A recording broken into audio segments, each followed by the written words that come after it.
اللهم صل على سيدنا محمد يا رب صل وسلم دائما ابدا على حبيبي. وقضا ربک، نیت کر لو ان تمام احکام کو اپنی زندگی میں فالو کرنا ہے. کرتے ہیں کہ میں بھی نیت کرتا ہوں اور آپ بھی نیت کر لیں. پہلا حکم قضا ربک، تیرے رب نے فیصلہ کر لیا ہے. یہ نہیں کہا تیرے رب نے حکم دے دیا ہے. حکم میں اور فیصلے میں فرق. فیصلے کا مطلب فیصلہ سنا دیا گیا ہے، اب اس میں تمہیں یہ آپشنل نہیں ہے، یہ منسوخ نہیں ہو سکتا، اس میں کوئی دوسری رائے یا اس کا کوئی دوسرا مطلب نہیں. عدالت جب فیصلہ سنا دیتی ہے پہلے تو کہتی ہے فیصلہ محفوظ ہے اور پھر اس کے بعد فیصلہ سنا دیا جاتا ہے.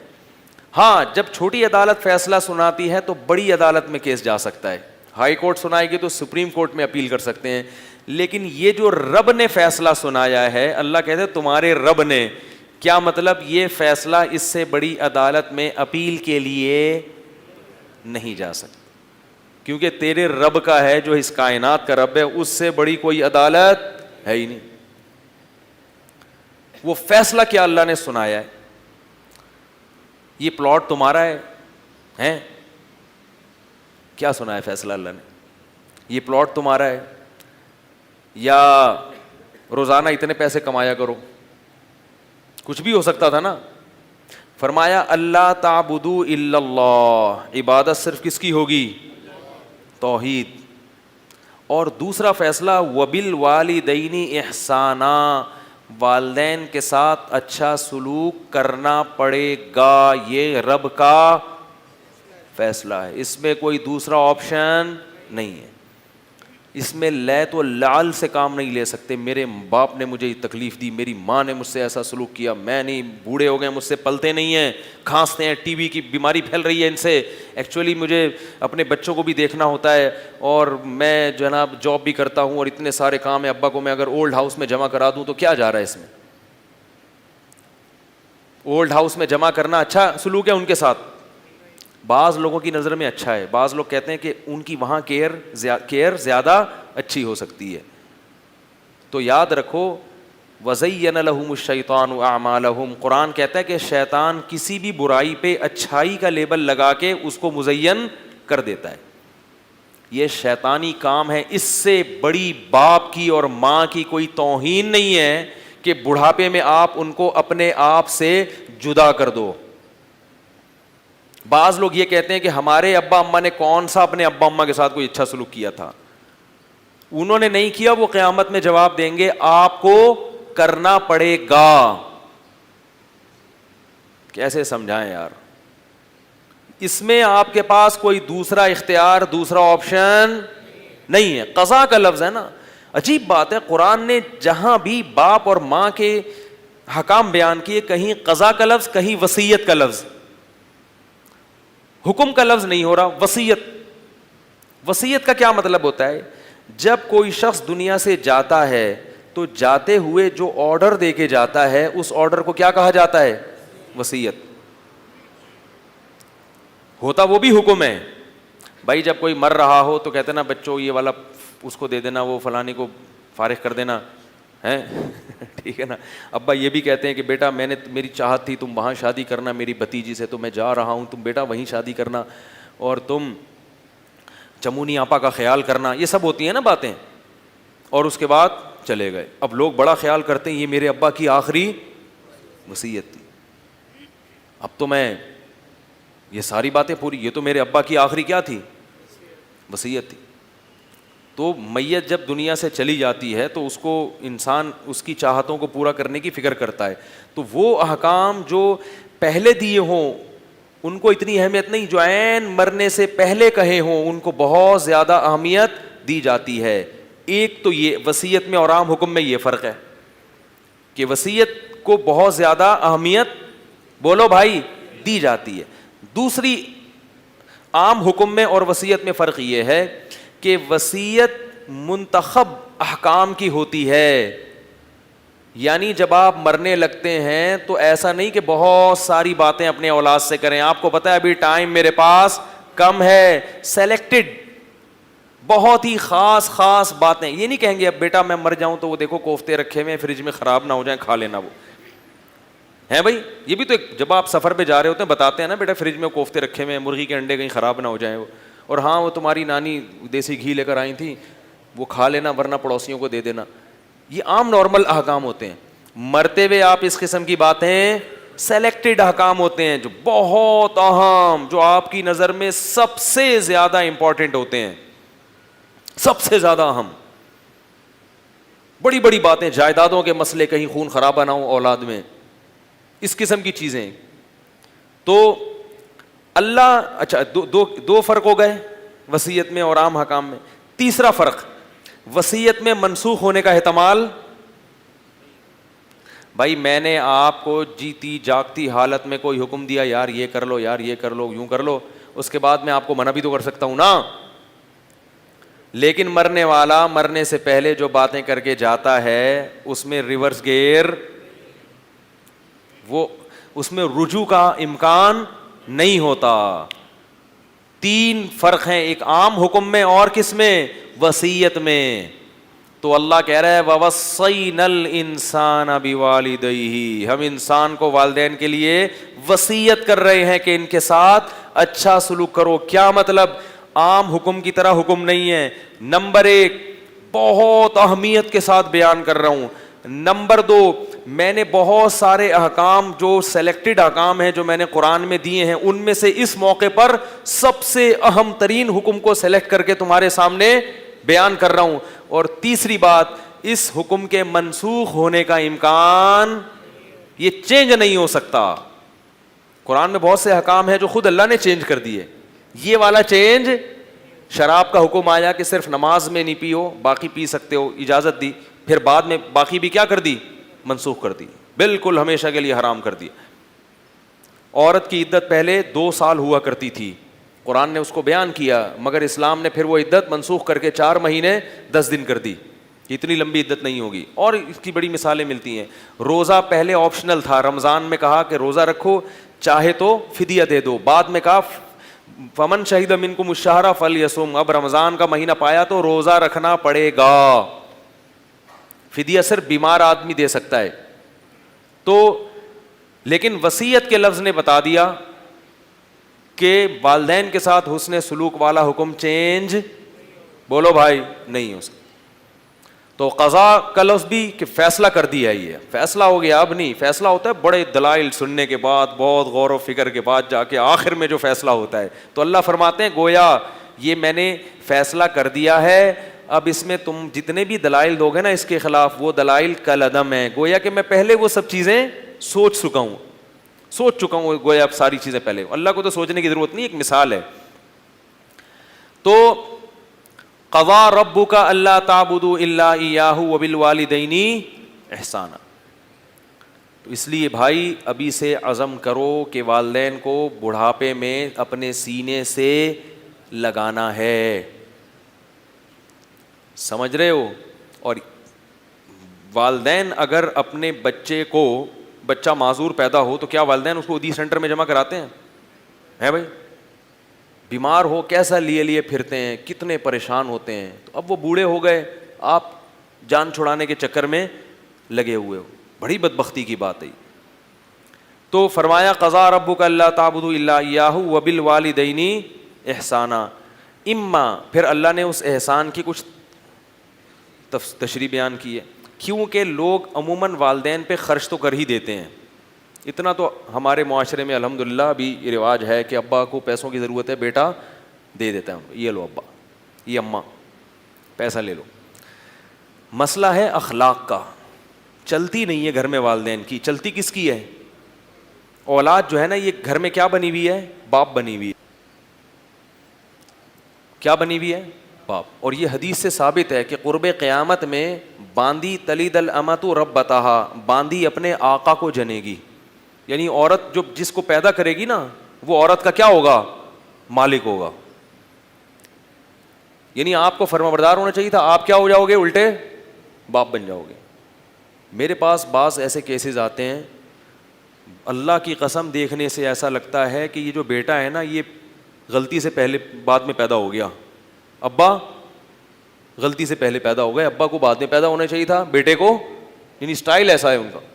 باپ اپنی اولاد کے سامنے ایسے کر کے بیٹھا ہوا, بیٹا دیکھو نا, بیٹا دیکھو نا, ایسے نرم لہجے میں, اور بیٹا جناب اس کے پیشانی سے سلوٹیں ختم ہی نہیں ہو رہی.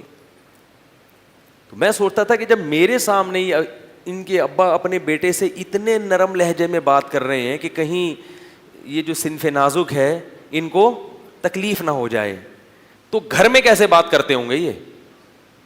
باپ کو اولاد سے ایسے بات کرے, پتہ چلے کہ باپ, ہمارے حضرت مفتی حضرت جو تھے نا بڑے بزرگ ہمارے, وہ ان کے بیٹے بڑے مالدار ہو گئے نا, سعودیہ چلے گئے تھے مدینہ یونیورسٹی میں, تو وہاں تو بڑی ٹھیک ٹھاک تنخواہیں ہوتی ہیں, پیسہ ویسا آ گیا. ہمارے حضرت بہت ہی غریب تھے, 60 سال تک ہمارے حضرت کے پاس بس ضرورت ہی کہ یعنی پنجاب سفر کے لیے ٹرین کا کرایہ نہیں ہوتا تھا, پورے سال جمع کر کر کے اتنا کرایہ ہو جاتا تھا کہ پنجاب جاتے تھے اپنے شیخ سے ملنے کے لیے.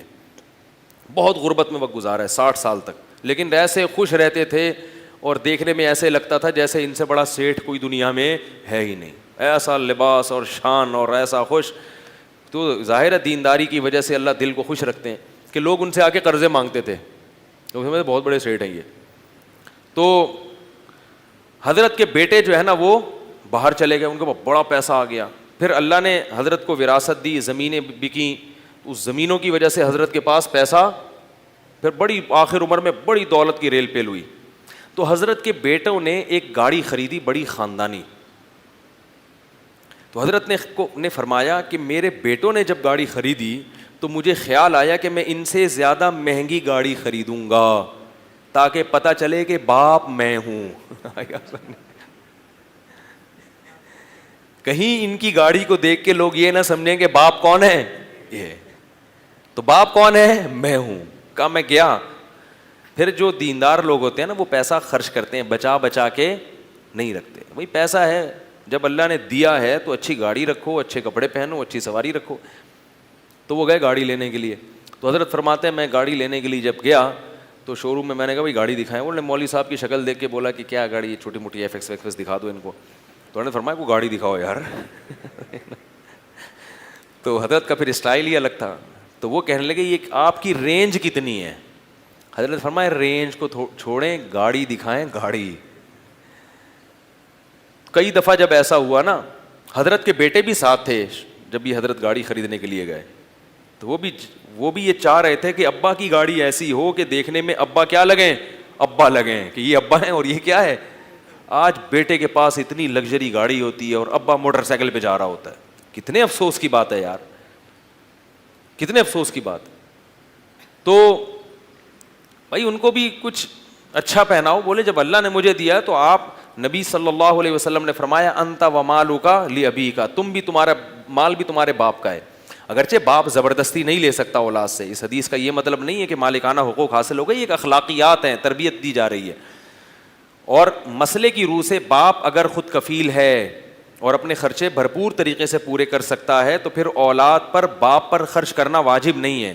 مسئلہ خوب سمجھ لیں, کیونکہ پھر والدین بھی ان چیزوں کا ناجائز فائدہ اٹھانا شروع کر دیتے ہیں. سمجھ رہے ہیں, وہ بھی اولاد کو پورا سرنج سے نا, وہ کہہ رہے ہیں وہ بیان میں آیا تھا کہ تم پورے میرے ہو تو تمہارا خون بھی کس کا ہے, میرا ہے, اور تمہارے پھیپھڑے بھی کس کے ہیں, گردے کلیجی سب چانپیں وہاں پہ سب بک جاتی ہیں اولاد کی.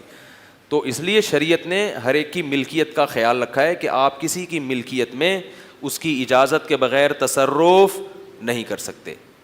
سمجھ رہے ہو کہ نہیں سمجھ رہے؟ تو ہاں اگر باپ محتاج ہے تو پھر لے سکتا ہے وہ. خیر, تو وہ پھر بڑی زبردست, وہ کویت کا ایک شہزادہ بھاگ کے آیا ہوا تھا, عراق میں جنگ کی بھی تھی نا کویت کے اوپر, تو ایک شہزادہ اپنی گاڑی لے کے بھاگا ہوا تھا, بڑی خاندانی گاڑی. پھر حضرت نے کویت کے شہزادے سے وہ گاڑی خریدی. تو اس میں ہم بھی کبھی کبھار چکر لگاتے تھے.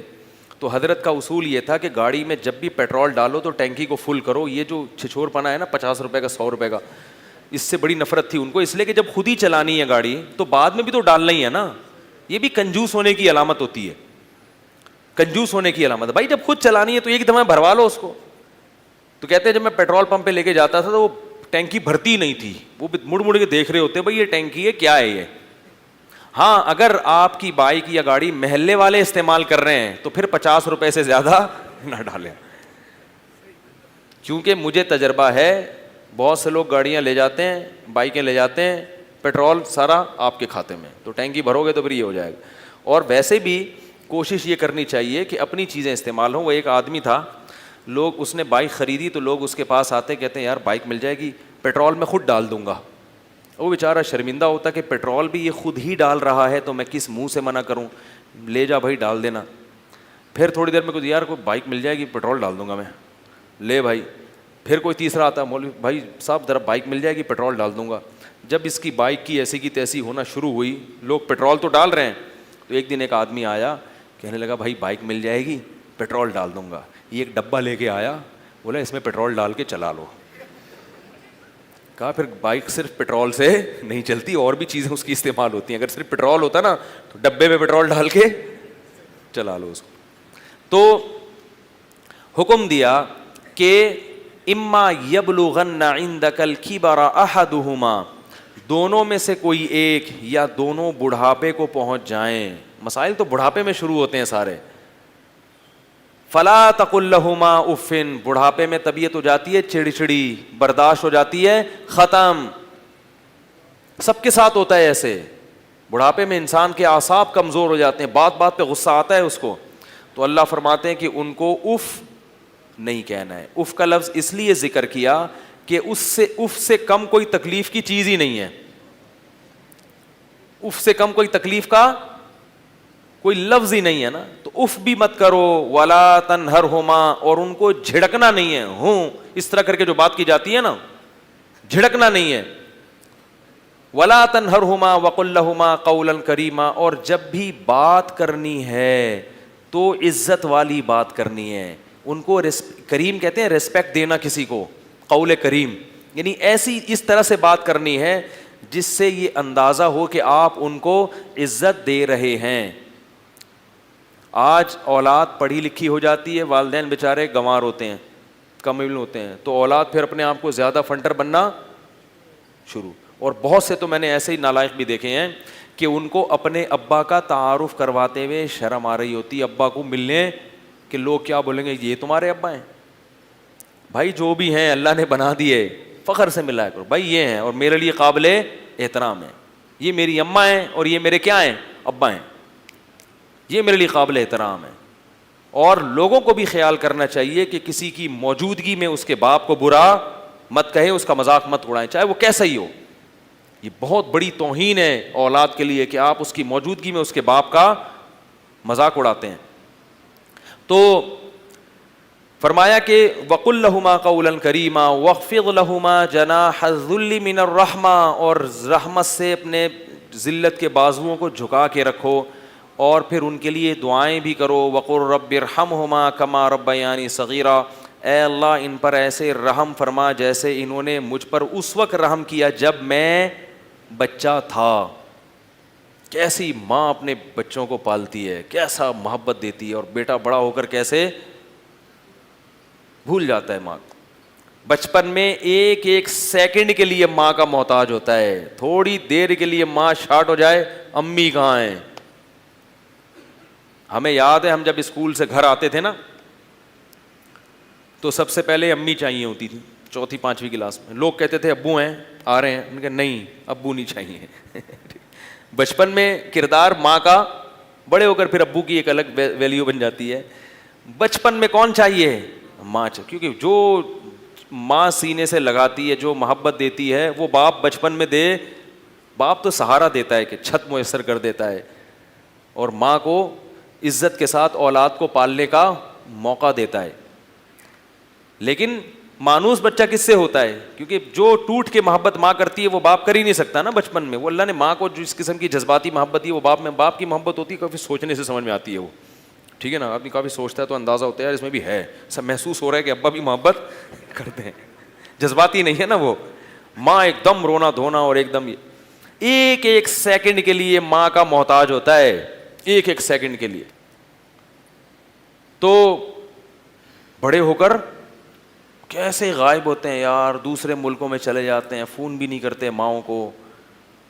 ایسے بدبخت لوگ ہیں, چند سال پہلے کی بات ہے, کسی کے ابا بیمار ہو گئے تو وہ لندن چلے گئے تھے وہ صاحب, تو کسی نے فون کیا, یار ابا تمہارے بیمار چل رہے ہیں آؤ, تو اس نے کہا ادھر ہی بھیج دو, میں یہاں ان کو اولڈ ہاؤس میں داخل کرا دوں گا. مسلمان ہو کے ایسی باتیں کر رہے ہو یار.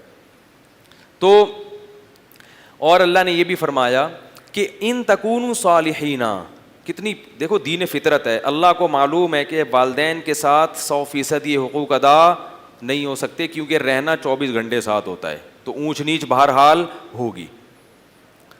بھائی جب جس کے ساتھ ہمیشہ رہنا ہوتا ہے نا, تو اس کے پورے حقوق کبھی بھی ادا نہیں ہوتے, تھوڑا بہت دائیں بائیں معاملہ ہوتا ہے, کبھی کبھار غصہ بھی آ جاتا ہے, کبھی ابا کو بھی آدمی کہہ دیتا ابا یار کیا لگا کے رکھی ہوئی ہے یار, آپ نے گٹکا بھی نہیں کھانے دیتے, ہر وقت نصیحتیں کرتے رہتے ہو, 2 بجے آ رہا ہوں تو پوچھ رہا ہوں کہاں سے آ رہا ہے, کدھر کو جا رہا ہے. خود سوچو آپ کے ابا اگر آپ سے اتنی باتیں پوچھتے تو آپ کا کیا حال ہوتا. تو اس طرح کی باتیں کبھی کبھار ہو جاتی ہیں. تو اس کا اللہ نے حل بتایا, ان تکونوا صالحین, اگر نیک بننے کی کوشش کرو گے, فإنہ کان للأوابین غفورا, تو اللہ توبہ کرنے والوں کے لیے کیا ہے, غفور ہے. کیا مطلب, غلطی ہو جائے تو توبہ کا دروازہ بولو بھائی کھلا ہوا ہے. یہاں ایک اور علمی نقطے کی بات بتاؤں کہ بعض لوگ یہ کہتے ہیں یار والدین سے تو بار بار غلطی ہم سے, یعنی بار بار والدین کے حقوق میں غلطی ہوتی رہتی ہے, تو شریعت کہتی ہے کہ یعنی جو حقوق العباد میں بندوں سے بھی معافی مانگو اور اللہ سے بھی, تو سارا دن ابا سے کیا سوری کرتے نا ہم. تو علماء کہتے ہیں کہ اگر کبھی اونچ نیچ اس طرح ہو رہی ہو نا, تو صرف اللہ سے سوری کر لینا کافی ہے. بار بار والدین سے سوری کرنے کی ضرورت چھوٹی موٹی باتوں میں, سمجھ رہے ہیں, صرف اللہ سے معذرت کر لیں یعنی توبہ کر لینا بولو بھائی کافی ہے. اگر اونچ نیچ صبح شام کچھ اس طرح کی کبھی کبھار ہو جاتی ہے تو بس ایک آدھ دفعہ, زیادہ بڑی بات ہو گئی تو پھر ابا اماں سے بھی یار بول لیا کرو, خدا کا واسطہ یار, آ تو رہی ہے لیکن بول کیوں نہیں رہے. تو اللہ سے توبہ استغفار بہرحال ضروری ہے. میرا بھی ایک دفعہ واقعہ ہے کہ وہ میں دور حدیث کر کے آیا, مجھے اس واقعے پر اللہ کا شکر ہے, اتنا سکون ملتا ہے کہ میرے جیسے نالائق کو اللہ نے, میں نے کوئی بہت خدمت نہیں کی اپنے والدین کی, بڑا نالائق ہوں میں, لیکن کوشش کی کہ ہو جائے. بس وہ ہمارے والدین صحت میں ہی چلے گئے دنیا سے, کوئی خدمت لی نہیں انہوں نے, اور پتہ نہیں ہم اس آزمائش میں پورے اترتے بھی کہ نہیں اترتے اگر وہ خدمت لیتے, ہم تو نالائق لوگ ہیں. لیکن اتنا کام الحمدللہ اللہ نے کروا دیا کہ ایک دفعہ مجھ سے والد صاحب کے حق میں کچھ تھوڑی سی اونچی آواز سے بات ہو گئی تھی. میں گھر آیا تو پھڈے باز تھا, میں مولانا بن چکا تھا, کہیں آ کے میرا کہیں پھڈا شڈا ہوا تو ابا نے آ کے تسلی سے جھڑ دیا اور اس کی سائڈ لینے لگے. اب میری اس میں بے عزتی ہو رہی تھی کہ ابا ایک تو میں لڑ رہا ہوں اس سے, غلطی اس کی, اور ابا اسی کے سامنے مجھے تھپڑ بھی مار رہے ہیں اور پھر مجھے ہی سنا رہے ہیں. تو میری آواز اونچی ہو گئی ابا کے سامنے کہ بھائی وہ غصہ آ گیا مجھے. اچھا پگڑی بھی پہنی ہوئی تھی, مجھے اسٹائل وہی اپنا, تو غصہ آ گیا مجھے. تو ہم نے کیا کر دی, ابا کے سامنے اونچی آواز میں, ابا کو نہیں سنائی ان کو, لیکن مقصد یہ تھا ابا آپ سن لو ٹھیک ہے نا, کیا آپ کو رہا ہوں میں. وہ ابا بھی سمجھ گئے کہ مجھے سنا رہی. ابا نے اور صلواتیں سنائی, ہمیں بھی غصہ آیا ہوا تھا. پھر تو مجھے یہ خیال ہوا کہ جب میں سونے کے لیے لیٹا ہوں تو مجھے خیال ہوا کہ معافی تو میں مانگوں گا, وہ تو تھا انشاءاللہ, لیکن یہ کہ اگر رات کو ابا کی موت واقع ہو گئی یا میری واقع ہو گئی تو یہ جو اتنی سخت بدتمیزی مجھ سے ہوئی ہے, یہ مسئلہ پھر خراب ہو جائے گا. تو میں نے رات کو ابا کو اٹھایا سوتے ہوئے میں, حالانکہ غلطی ہے یہ سوتے ہوئے میں کسی کو اٹھایا, لیکن ہمیں فکر یہ تھی کہ یار موت کا کوئی بھروسہ نہیں ہے. ابا کو اٹھایا, اور ہمارے ابا اتنے صحت مند تھے کہ ان کے ویسے بھی دنیا سے جانے کا کوئی پروگرام, اتنی چوڑی چوڑی تو ان کی کلائیاں تھیں اور ایسی ببر شیر جیسی مردانہ آواز تھی ان کی, حافظ قرآن تھے, نماز پڑھاتے تھے, مزہ آتا تھا.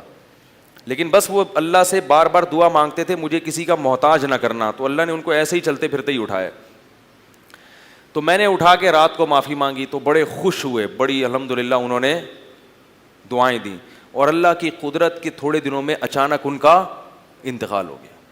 تو وہ تو موت تو برحق ہے, افسوس تو ہوتا ہے, لیکن ایک ہی چیز کی خوشی تھی کہ اگر میں اس وقت معافی نہ مانگتا تو دل میں ہمیشہ کے لیے کہ اللہ نے میرے جیسے نالائق پر, انتہائی کم درجے کے انسان پر کتنا بڑا احسان کروا لیا کہ ایک آواز جو میری اونچی ہوئی تھی اللہ نے معافی مانگنے کی توفیق دی.